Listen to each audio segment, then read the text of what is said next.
Is intervention and effective treatment possible for a narcissist, for someone who has engaged in extensive emotional and narcissistic abuse? Hello, I'm Dr. David Hawkins. I'm the director of the Marriage Recovery Center, and I want to talk to you about a topic that is so filled with misinformation, meaning some bits of true information, some bits of false information. When we make generalities and say there is just no help for anyone who is on the spectrum of narcissism, that just isn't true. And when we say that all narcissists are psychopaths, that also is not true. Now, if someone is a psychopath, if they are truly without conscience, they've been involved in criminal behavior, so on and so on and so on, then of course that is very dire. But that is not what I'm here to talk to you about. I'm here to talk to you about intervention with someone who is on the spectrum of narcissism and has a history of emotional abusive behavior. All right, so I want us to have a balanced approach. I want us to think about this topic of intervention. I'm going to use that word again and again.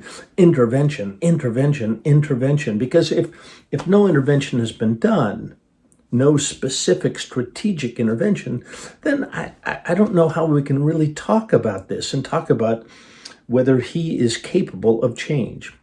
All right.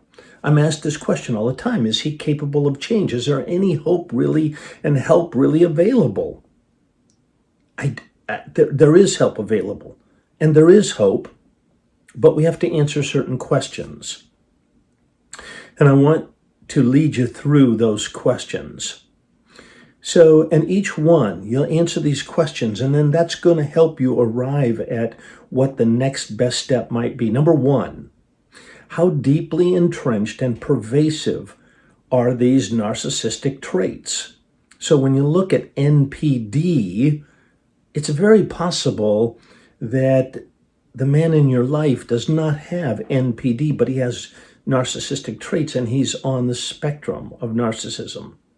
So I and my team at the Marriage Recovery Center will help you determine where is he on that spectrum?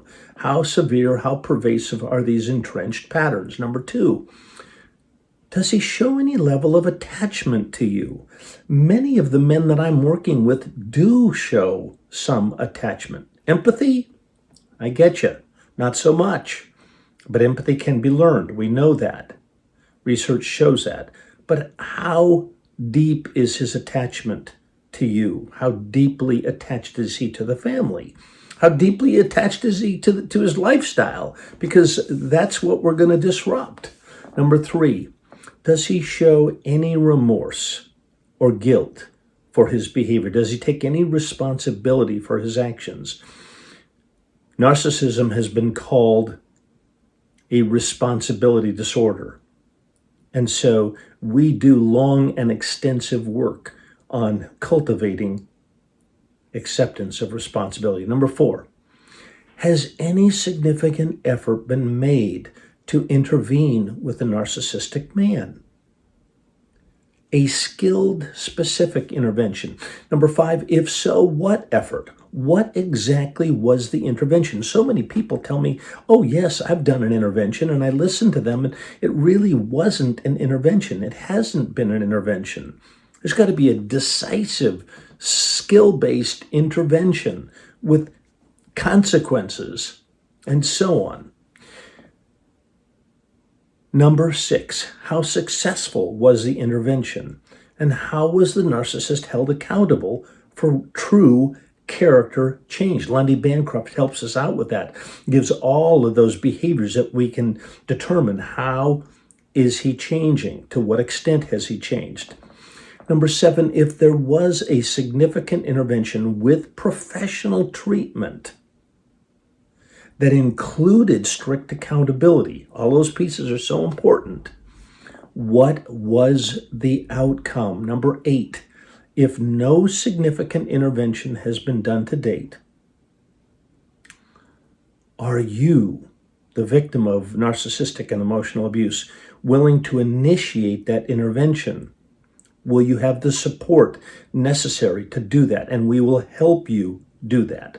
And finally, number 9, after the intervention, skilled, we can help you with that, with clear accountability, with clear expectations for very specific change. Then will you be involved, and will he be willing to be involved in depth, individual and group, and then ultimately couples counseling. Notice what I said, individual and group. We have a group program for men who've been emotionally and narcissistically abusive. We have a program for women who have been victims of abuse and that are struggling with codependency and boundary issues. Will you hold him accountable for involvement in our men's emotional abuse core program? And then we will help you determine at the right time whether couples counseling can occur. All right, so there you have it. There's 9 questions to walk through.